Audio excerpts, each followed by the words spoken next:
Hola Darío, muy buenas tardes, ¿qué tal? ¿Cómo estás? ¿Cómo andás, Seba? ¿Todo bien? Muy bien, muy bien, muy bien. Bueno, muchas gracias por este momento, Por favor. y por tu tiempo, por tu atención.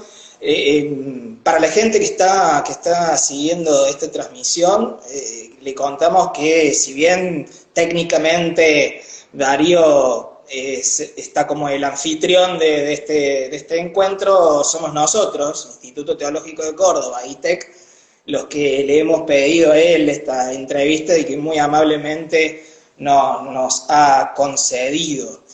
Contamos rápidamente quiénes somos, ¿sí? ITEC es un instituto de formación docente y técnica de Córdoba Capital, en el que se estudia carreras y cursos tanto presencial como online de las áreas de teología, filosofía y pedagogía, ¿sí? Y bueno, y hemos este año, en el marco de las circunstancias que vivimos, hemos abierto un espacio de diálogos a través de los vivos de Instagram con docentes, investigadores, estudiantes, egresados de las carreras del área, digamos. Y por supuesto,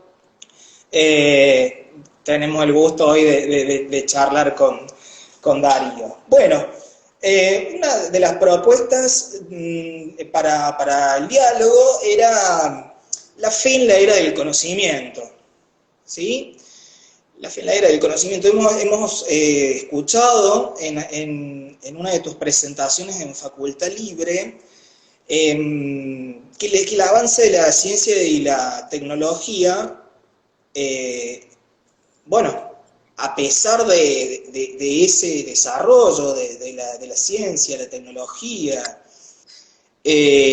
la racionalidad en general, hay hoy, en el siglo XXI, una presencia de lo religioso incluso más fuerte que en el siglo XX. Explicabas que una de las causas de eso es la modernización de las religiones tradicionales. ¿En qué hechos o expresiones notas esa modernización de las religiones tradicionales? Sí, lo que yo decía en esa charla era que cuando se habla del retorno de lo religioso, que es una categoría que por lo menos en filosofía empieza a circular a fines de los 90, ¿no? O sea, sobre fines del siglo pasado, pero como vos decís, preanunciando lo que va a ser el escenario del siglo XXI, quería como separar, digamos, tres variables, ¿no? Desde qué lugar pensar el retorno de lo religioso, que coincide, como también vos decís, con la crisis de la racionalidad moderna. Digo, lo religioso puede retornar y queda la pregunta abierta de si lo religioso no es siempre un retorno, ¿no? Digo, desde un punto de vista ya más literario, ¿no? Porque justamente de eso se trata lo religioso, del deseo de volver, del deseo de un retorno, vaya a saber a dónde y a quién, pero de que hay algo que no va para adelante como nos han hecho creer, sino que va para un lugar que no tiene mucha dirección, pero que no es para adelante en el sentido del progreso moderno tradicional. Entonces, con la crisis de la racionalidad moderna, hay un retorno de lo religioso, hay una rehabilitación del discurso religioso, sobre todo en la medida, por lo menos en lo que a mí me compete, que ese discurso sea un discurso que se desligue, no que se religue, sino que se desligue de lo dogmático, de todo lo que tenga que ver con ese carácter más bien dogmático. Podemos discutir si normativo, habría que ver si es posible una religión no normativa, si no se vuelve más, en ese sentido, una estética, ¿no? Religiosa más que una religión, pero desde ese punto de vista marcaba como tres situaciones. Una es la existencia, la presencia fuerte de los fundamentalismos religiosos, que en las tres religiones monoteístas me parece que tienen más fuerza que nunca el fundamentalismo islámico, judío y al interior del cristianismo en todas sus vetas, pero hay que marcar especialmente porque ya hay una decisión de involucrarse políticamente, y más en Latinoamérica, el movimiento evangélico, que directamente está jugando en la construcción de un poder político concreto. Sí, Luego hablo de... Perdón, ¿sí? Sí, en Brasil, te decía el caso de Brasil. Brasil pusieron un presidente, ¿no? Claro. Pero en Colombia ganaron un plebiscito, por ejemplo. O sea que la fuerza, digamos, y te podría decir que en Argentina están con mucha presencia detrás de lo que se conoce en general como el movimiento pro vida, ¿no? Digo, están dando una pelea ahí muy fuerte en contra de la ley del aborto. Y luego, digamos, hay otras dos betas. Veo que a vos te interesa la que yo menos trabajé en realidad, porque la otra es la experiencia post-religiosa y que tiene que ver con la religiosidad posmoderna, tema del que podemos hablar luego, pero esta que vos nombrás tiene que ver con la modernización de las religiones tradicionales, que yo la veo sobre todo en la figura del Papa Francisco, ¿no? Que tiene que ver con cómo después de un tiempo más bien conservador, que podemos, para ponerle un nombre, se corresponde con el Papa anterior, el Papa Francisco vino como a abrir una modernización en el sentido, digamos, clásico del término, si querés, de darle lugar, primero de cierta apertura frente al dogma cerrado, luego de cierta actualización secular, como tener más en cuenta los tiempos, que esto también tiene que ver no solo con el Papa diciendo hagan lío, que es como me parece el emblema de esto que estoy diciendo, sino también ciertas prácticas que tienen que ver con el arte, con la comunicación, ¿no? Y es algo que no se da solo en el catolicismo, sino el judaísmo es al interior del judaísmo todo el movimiento, podemos llamar así, con el nombre de reformista, tiene muchísima fuerza, y tiene que ver un poco con esto, donde vos estás siempre ahí midiendo el límite de hasta cuánto estás soltando, tanto que lo religioso que vos defendés está por perderse en pos de que llegue a más gente o se enganche con el signo de los tiempos. Buenísimo, buenísimo. Y hablemos, contame un poquito esto de qué entendemos por lo post-religioso, o las religiosidades alternativas, como lo has llamado también. Sí, pero más que las alternativas, te repregunto, ¿se puede ser religioso y no creer en la verdad?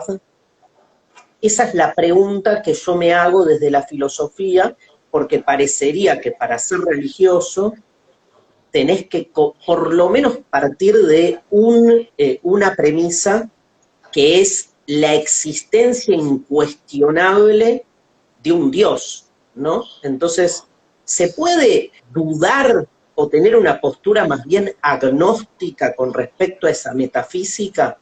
O sea, afirmar de modo taxativo la existencia de Dios. ¿Se puede cuestionar eso y sin embargo estar atravesado por una subjetividad religiosa?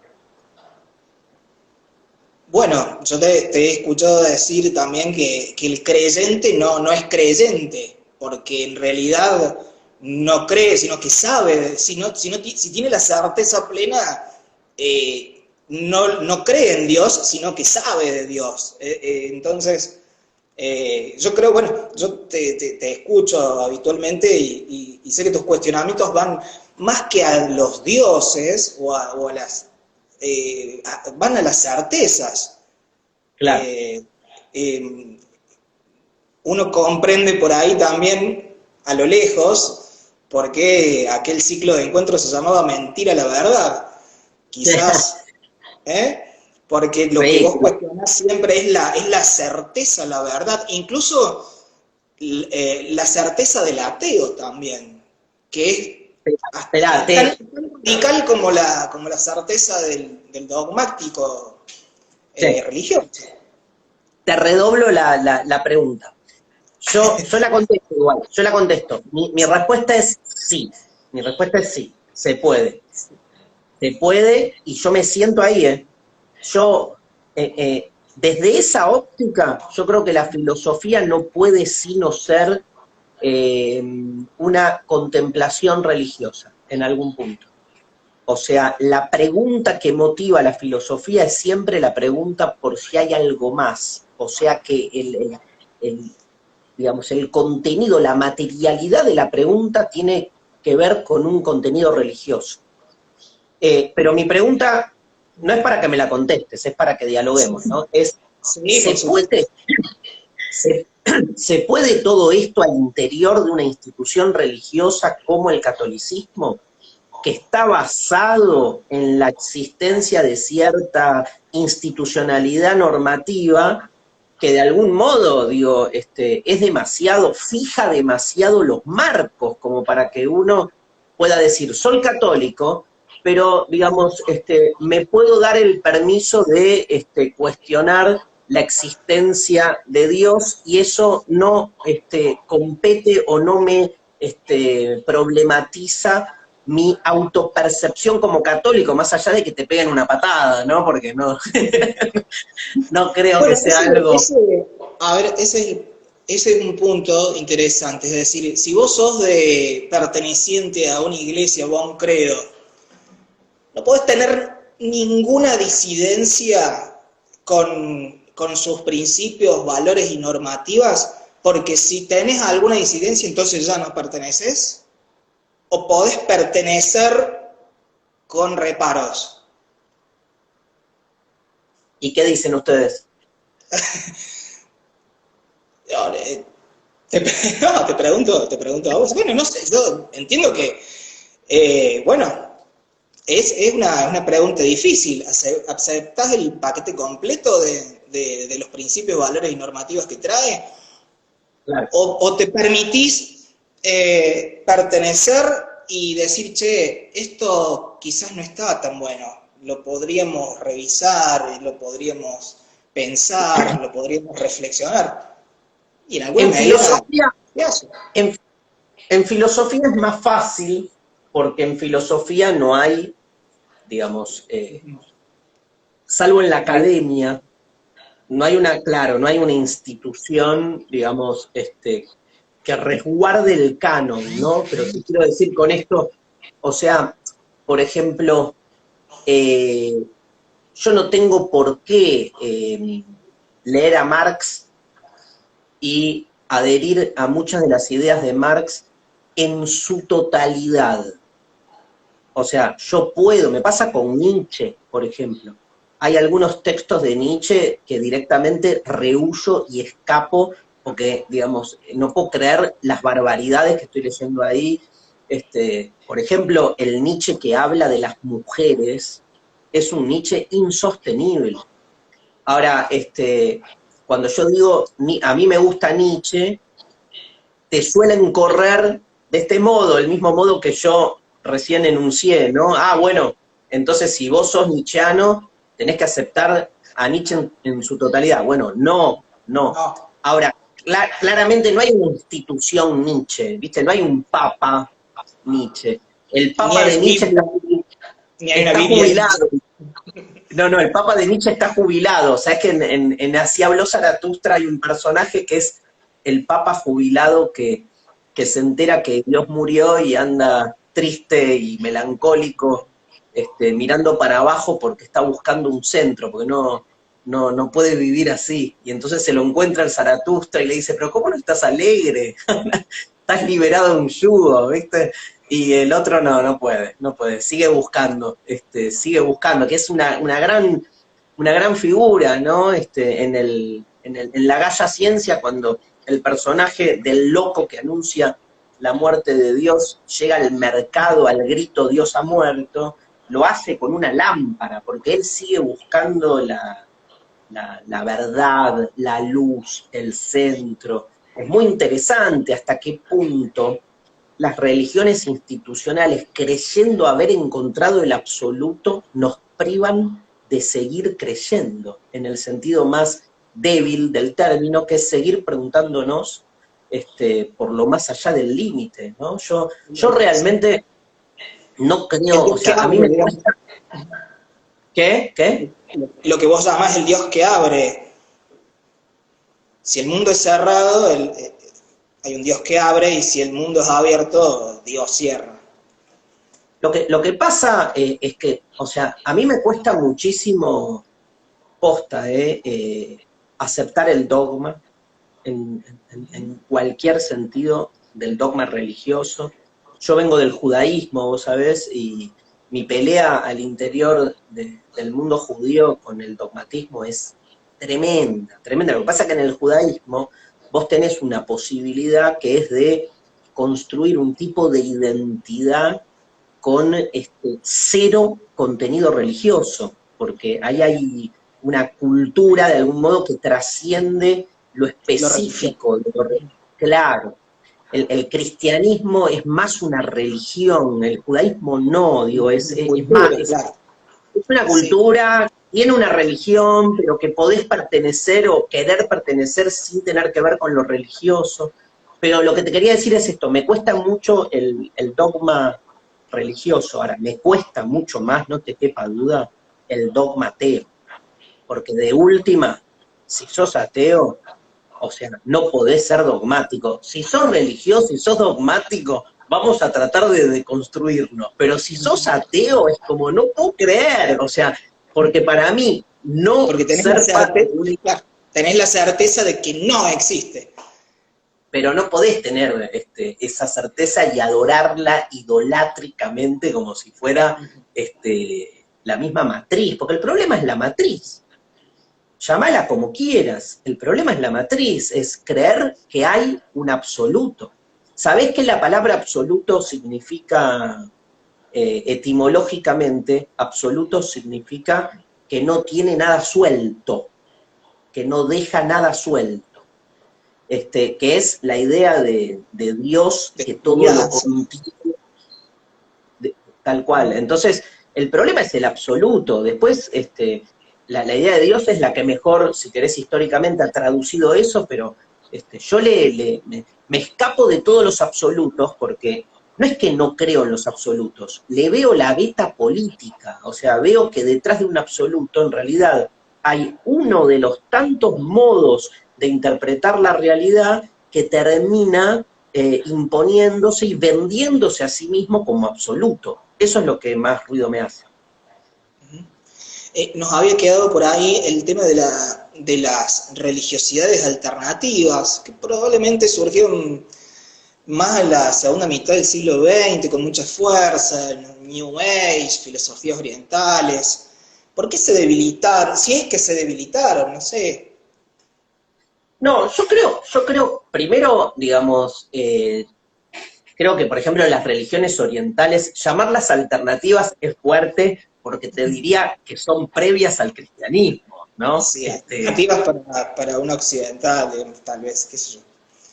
Sí, alternativas para el poder, ¿no? Digo, obvio. Pero, mirá, primero yo realmente creo que hay una compulsa ahí, muy parecida a cualquier compulsa empresarial, con todo respeto, digo, me parece que el catolicismo, sobre todo desde la llegada de Francisco, ha dado un golpe de efecto en términos de detención o interrupción de la pérdida de fieles, ¿no?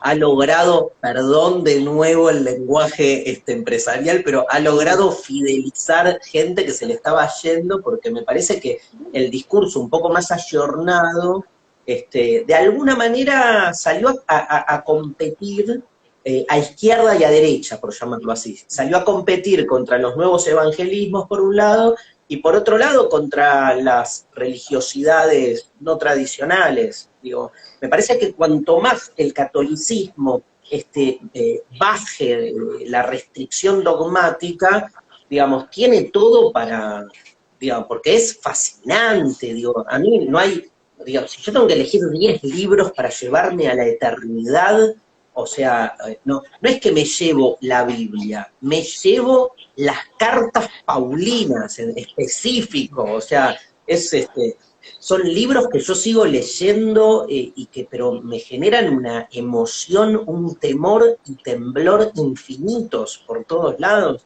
Por algo, digo, yo soy un devoto de los textos. O sea, yo me emociono con las cartas de San Pablo, me emociono con el manifiesto comunista y me emociono con la comunidad organizada, digamos. Me emociono con textos que de algún modo expresan algo que a mí me inspiran a pensarme, ¿no? Entonces, y creo que ahí en esa compulsa, nada, creo que algo del decaimiento, como decís vos, tiene que ver con eso. Igual yo creo que yo ampliaría el espectro, ¿no? Ahí hay un librito de Gianni Bátimo que se llama Creer que se cree, donde él... Sí, la anécdota, creo que creo.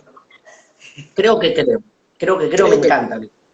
Sí, creo que creo, yo digo siempre creo que no creo, pero Sí, creo que no creo, que no es lo mismo decir no creo.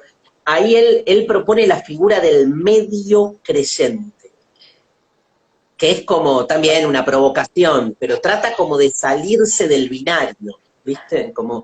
Y él dice, mirá, a mí en Navidad se me mueve se me mueve el piso, dice en ese libro, se me mueve el piso, y no es porque crea en el Dios absoluto de la metafísica, sino porque siento que hay algo más que juntarme con mi familia a comer pollo, ¿viste? Algo está pasando ahí o sea, se me mueve algo que no tiene que ver con la certeza, sino que tiene que ver con la emoción. Por eso yo creo que esto que llamamos un horizonte post-religioso nos permite una conexión, digamos, con la pregunta, corriéndote de las certezas, y que te lo puedes encontrar en textos o prácticas que provienen de religiones tradicionales, pero lo puedes encontrar en obras de arte. Digo, un poco en la línea de lo que siempre plantea ese grande que es Hugo Mujica. El arte claramente hoy tiene un condimento religioso incuestionable, indiscutible. Y muchos agnósticos o que no estamos en la institucionalidad religiosa, por ahí nos pasa lo mismo que te pasa a vos con tu práctica religiosa, a mí me pasa leyendo un libro desde el punto de vista literario. Y te digo, tal vez es el mismo libro.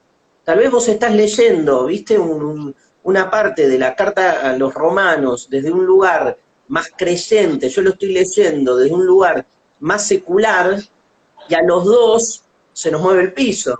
Entonces, eso me interesa del encuentro entre la filosofía, el arte y la religión. Y la conexión, la humanidad quizás en un futuro mediano, a largo plazo, podría conectarse con lo trascendente sin las instituciones religiosas, es decir, que se diluya la mediación de las iglesias y la religiosidad pase a ser una experiencia individual. ¿Eso puede ocurrir? Puede ser comunitaria, no institucional, no necesariamente individual, porque si no caemos también en el prejuicio de que si no existe la institución religiosa terminamos como recayendo en un individualismo. Y yo no la veo así, o sea, de hecho las experiencias de los primeros cristianos, ¿viste? No necesitaron el Vaticano, en las primeras comunidades, las primitivas. Para mí es el momento más fascinante del cristianismo, ¿no? Ese primer siglo, esos primeros 2 siglos. Claro, también porque si tenés, es verdad, porque si tenés ideas, valores o principios en común, vas a tender a agruparte o reunirte con los que tengan esas mismas miradas, y la comunidad se va a formar de manera medio inevitable. Sí, o las mismas incertidumbres, ¿no? O sea, te junta la misma pregunta. Sí. Uh-huh. Fíjate que en el mundo judío siempre nosotros nos vanagloriamos de que al no tener un papa, en el sentido de no tener un jefe supremo, entonces es una anarquía tal que tenés, ¿no? Hay un viejo chiste que dice, 2 judíos, 3 sinagogas, 4 comunidades. O sea, bueno, de hecho, digamos, y sí, hasta podemos pensar que el cristianismo es un efecto de la interna judía, ¿no? En su momento, pero me parece que sí, la ausencia de un centro ordenatorio lo que posibilita es como una multiplicidad de perspectivas muy, muy distintas. Yo creo que eso es lo más hermoso para mí, para el mundo religioso, no me cabe duda.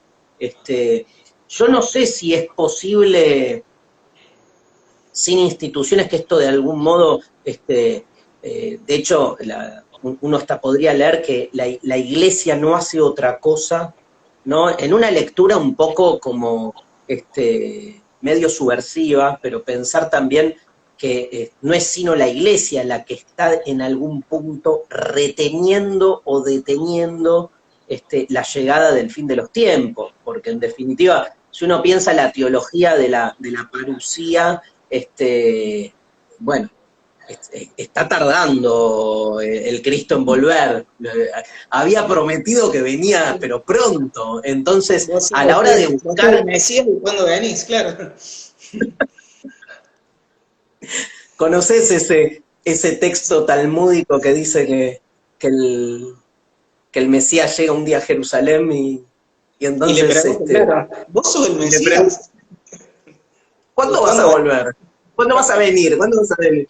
Claro, no podía creer que estaba. Sí.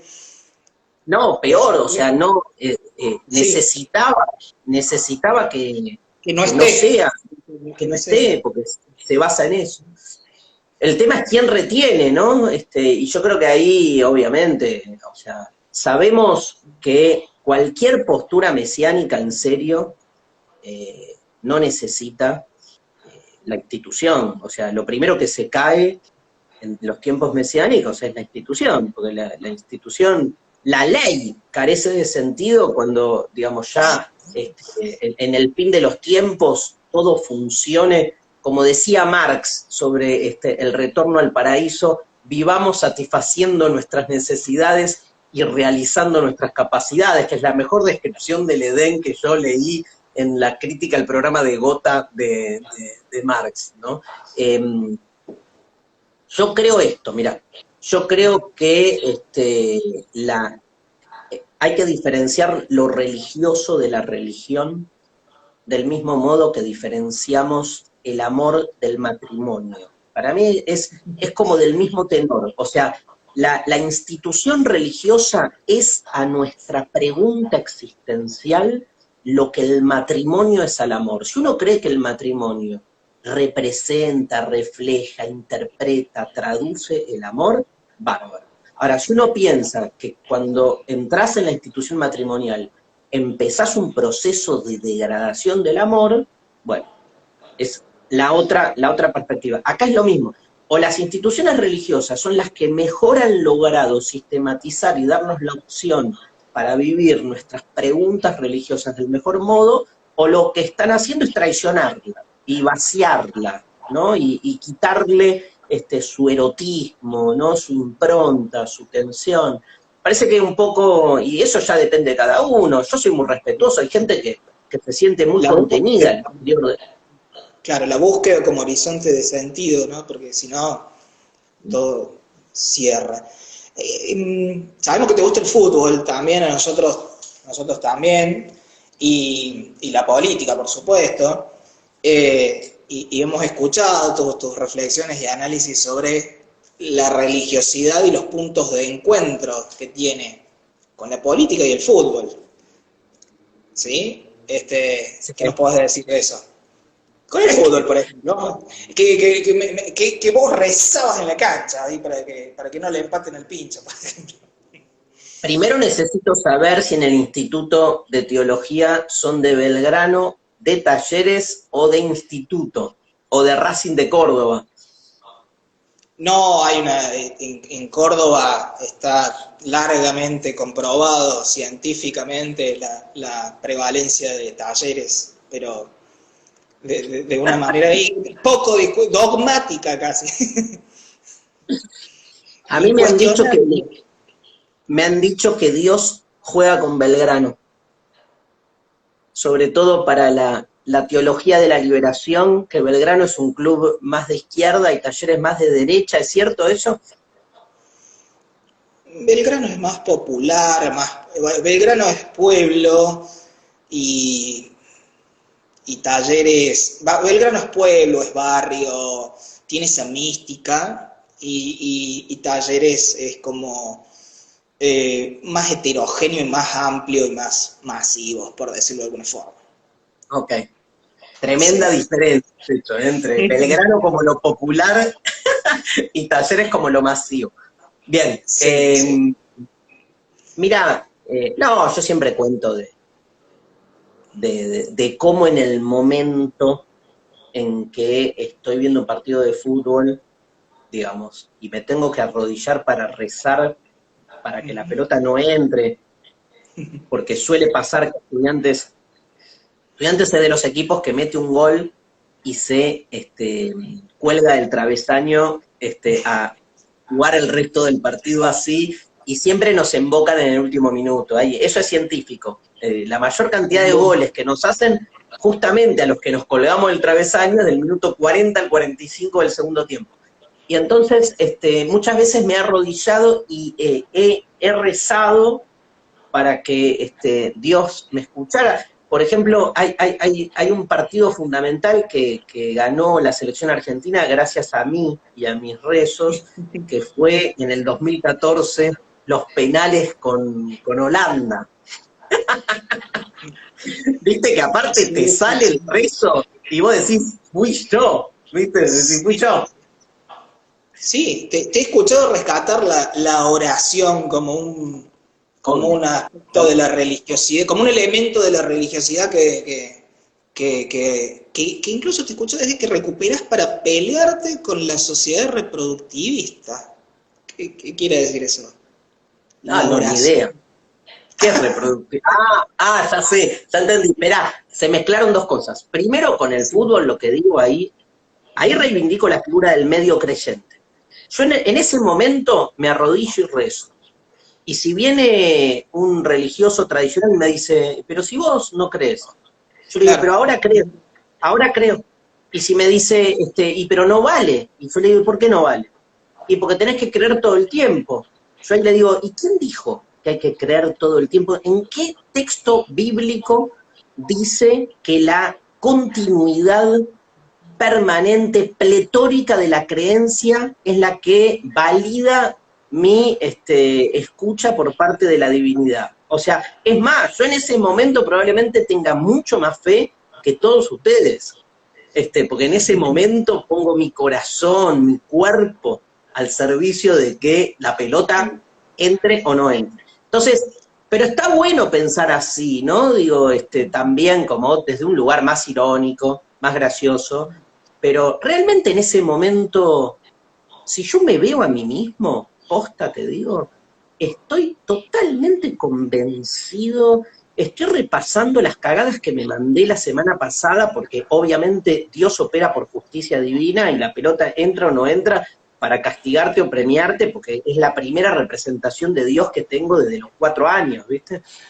Así que es muy fuerte eso. Y después sí es cierto que reivindico la plegaria, siguiendo sobre todo a un pensador católico, un teólogo que se llama Bernard Belte, que lo que hace es tomar la plegaria, justamente proponerla desde un lugar no religioso, digamos, no metafísico, ni dogmático, como casi un ejercicio, te diría, para ligarlo con Espiritual. otras prácticas postreligiosas de meditación, claro, ejercicios. Hoy justamente tuve una charla en mi programa de radio con un filósofo cordobés que se llama Roque Farrán, que escribió un libro que se llama Leer, Meditar, Escribir, donde propone prácticas filosóficas para pasar la pandemia. Y esas prácticas tienen que ver con lecturas de textos filosóficos, donde se hermana mucho la filosofía con la religión. Me quedé pensando también en algo que decías por ahí, de ser religioso no todo el tiempo, y realmente vemos con cierta frecuencia como muchas personas son religiosas en distintas etapas de su vida. Y vayamos, por ejemplo, a medida que estamos en la cercanía vamos a algo más extremo que el fútbol, ¿sí? Y pensemos en la cercanía de la muerte, ¿no?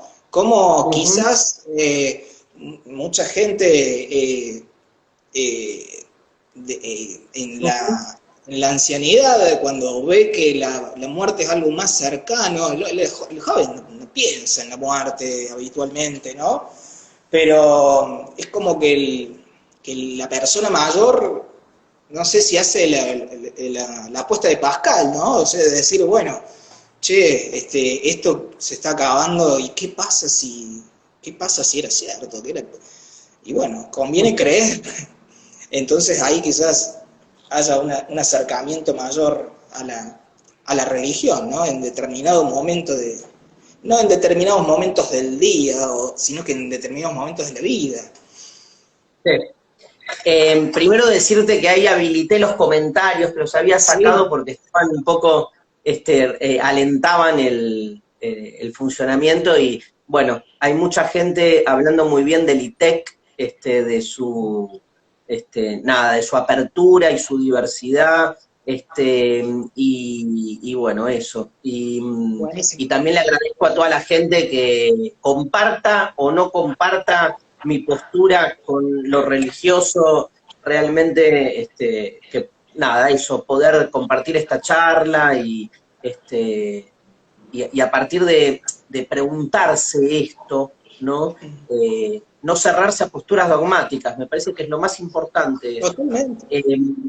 Sí. Dicho esto, me olvidé de la pregunta. ¿Cuál era? No, un poquito la apuesta de Pascal, ¿no? Lo que vos como lo explicabas, ¿no? Conviene creer, ¿no? Conviene creer porque conviene apostar a Dios. Para la gente que está escuchando, la apuesta de Pascal, búsquenla, googleenla. Básicamente lo que dice Pascal es que haciendo la cuenta, te das cuenta que te conviene creer más que no creer por las dudas, porque en términos así de cálculo, siempre termina siendo más conveniente apostar a que Dios existe que apostar a lo contrario. A mí lo que me pasa es que mi relación con lo religioso es justamente lo otro del cálculo. O sea, jamás creería en Dios porque me conviene. Es como pensar que me puedo enamorar de alguien porque me conviene. Siempre que decidí de quién me convenía enamorarme, me fue como el orto. Y siempre me enamoré de la persona más inconveniente, con las convicciones. Qué loco, porque es darle un componente racional a una elección de fe. Tal cual, total. Pero el tema es que la fe no venga a estar como en la misma matriz que la racionalidad. O sea, para mí la fe no es un salto que te responde lo que la razón no te responde. La fe es directamente, para mí, cambiar el eje. Por eso yo no me siento identificado con la fe tradicional.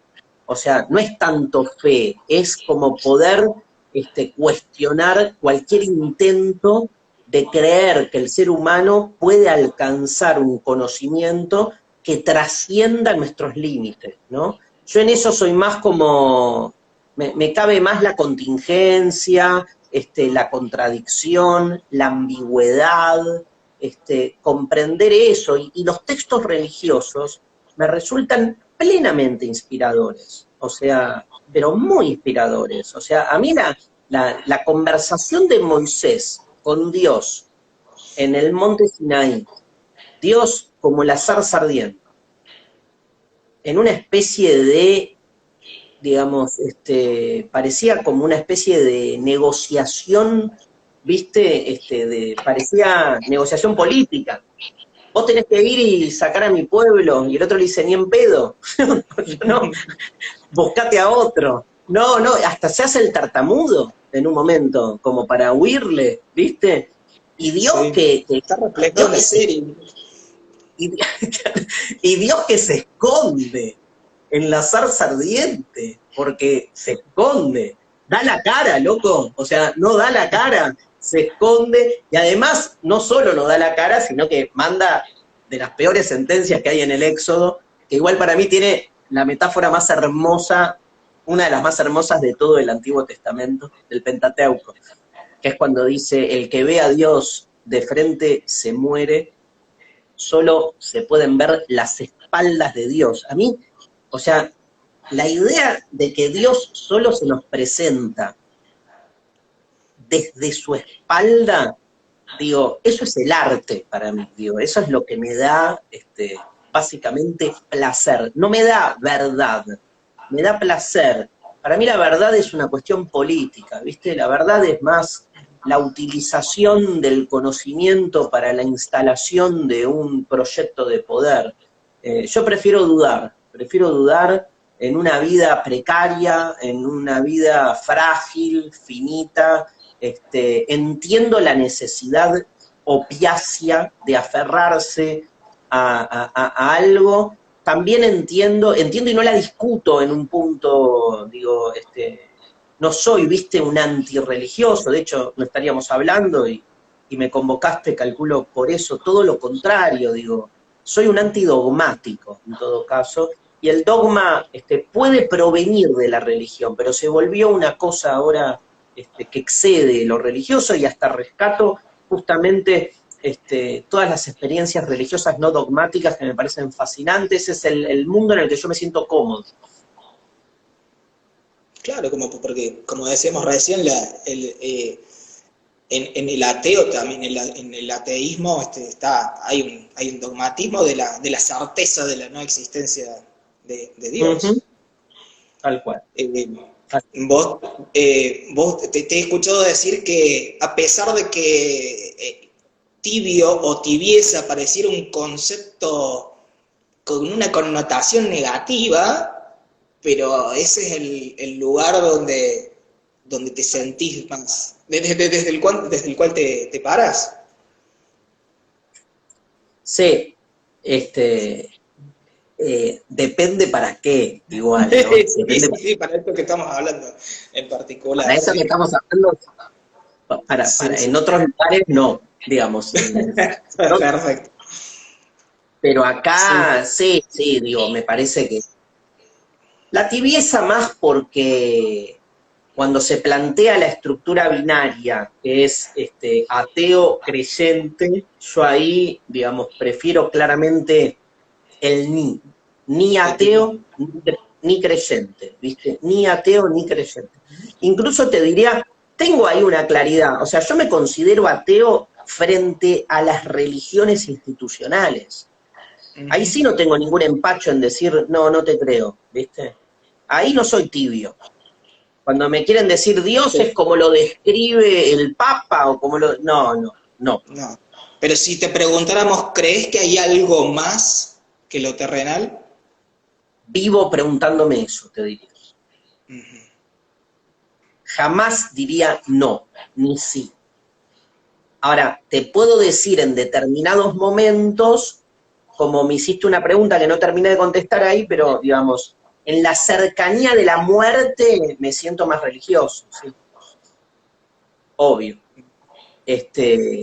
Las situaciones límites te empujan. En las situaciones límites, exacto. Te empujan hacia ese lugar. Pero no me sale, ¿viste? No me sale. No hay día que no me levante y haga como un esfuerzo por tratar de creer más de lo que creo, pero ya me va a salir, no sé. Por ahora no puedo. No puedo, pero lo desearía, ¿eh? No es que... No soy un tipo que es orgulloso de su duda, digamos. O sea, es una situación que, en la que me siento, en la que me veo atravesado, digamos. No es que, viste, nada, eso, o sea, temor y temblor. Temor y temblor me parece que es hoy lo que define mi subjetividad en relación a esta pregunta. Y ni hablar con la pandemia y todo esto, imagínate, peor aún, ¿no? Digo, la pregunta de qué está pasando. ¿Qué papel jugó para vos la pandemia y todas las circunstancias que conocemos en el plano espiritual, religioso? O al revés, ¿cómo lo religioso atravesó este momento de la humanidad, o particularmente en Argentina o en Latinoamérica? Mirá, mal, ¿no? Ayúdame vos con eso. Me parece como que no, o sea, así como te puedo decir que reconozco de parte de la ciencia como una especie de revalidación en la manera en que se relaciona con lo que está pasando, me parece que las instituciones religiosas como tardaron en acomodarse y no sé si han respondido del mejor modo, no sé, ¿qué piensan ustedes desde el interior de la institución? No, pero yo no te preguntaba tanto en el plano de las instituciones, sino quizás en el aspecto espiritual del común de la gente, incluso de los que no pertenecen a un credo determinado. Si esta circunstancia extrema habrá despertado reflexiones, preguntas, conexión con lo trascendente, no sé cómo lo Yo ves. creo que, yo creo que sí, pero no creo que el camino haya sido las religiones institucionales, ¿no? Mm. O sea, me parece que de algún modo eh, puede ser que haya habido como un reencuentro con cierta espiritualidad en un sentido más amplio, ¿no?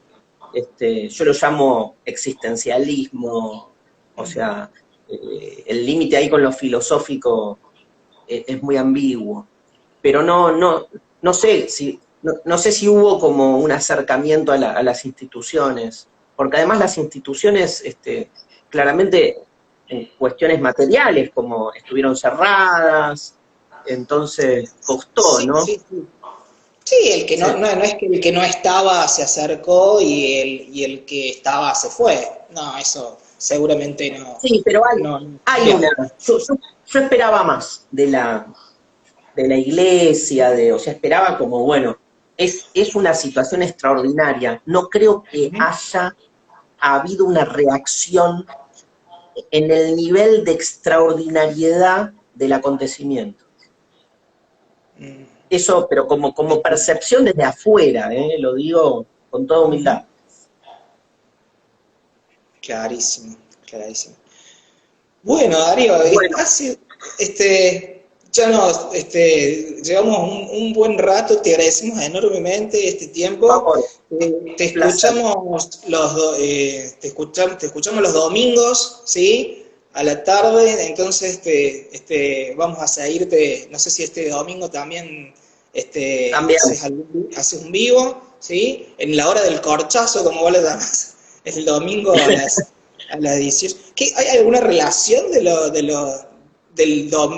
la angustia del domingo con lo religioso? ¿Le encontrás un punto de encuentro? Obvio, obvio. Escúchame, es el día de la resurrección. Entonces todos nos preguntamos para qué mierda resucitar y volver a este mundo de mierda. Pero es La hora de la angustia, el domingo a la tarde. Sí. tal cual. Bien, No, bien, yo creo bien. que Son herencias de la revolución industrial, esto de la semana estructurada de esa forma, y atravesado por lo religioso también.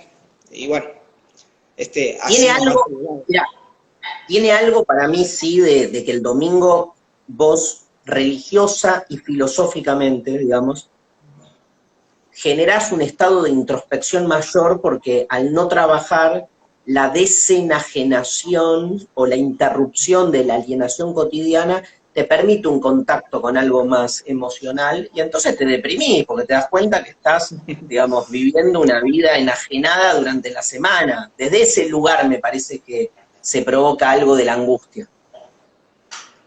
Mira vos, bueno, vamos a tratar de sobrellevar esa angustia escuchándote este domingo y aprendiendo también, por supuesto. Y bueno, te mandamos desde acá Gracias. de Córdoba, te mandamos acá de Córdoba un abrazo a todos los que formamos parte de ITEC. Hay muchos profes, estudiantes ahí egresados siguiendo la charla y Qué bueno. quedamos, bueno, un gusto conocerte y tener este diálogo. Así que, Más vale que me inviten, cuando se levante todo esto, más vale que me inviten a un asado ahí. por supuesto, con un vasito de Fernet de postre, como es la costumbre por estas partes de la Argentina. Chao, gracias. Un abrazo grande, muchas gracias. Nos vemos. Chao, chao.